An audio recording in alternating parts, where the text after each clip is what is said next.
NATO's Secretary General warns that a full-blown war with Russia is a real possibility.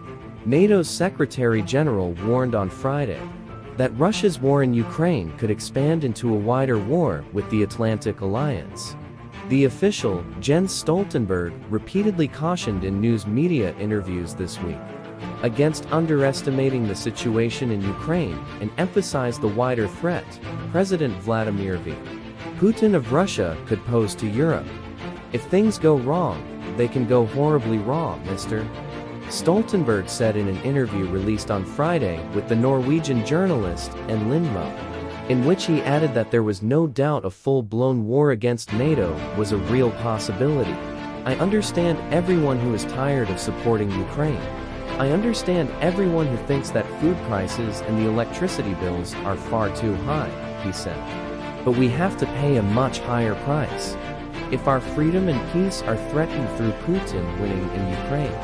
Mr. Stoltenberg's comments came 2 days after he said that Russia was intentionally stalling the war in order to prepare a renewed onslaught against Ukrainian forces next year.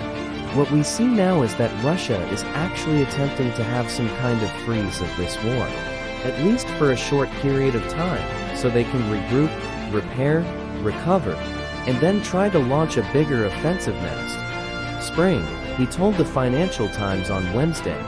The NATO chief emphasized the importance of continued military support for Ukraine, saying that Russia had shown no sign of willingness to engage in peace talks that would respect Ukraine's sovereignty, but he declined to answer when pressed on whether NATO's member nations should agree to provide more advanced, long-range offensive weaponry, something NATO allies, including the United States, have avoided to keep from inviting a direct confrontation with Russia.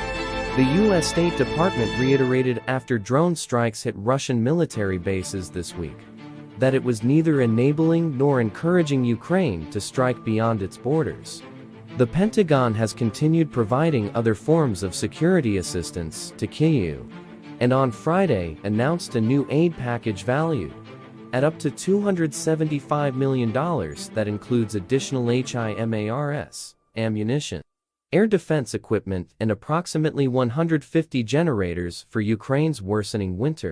Thanks for watching from World at War News 24.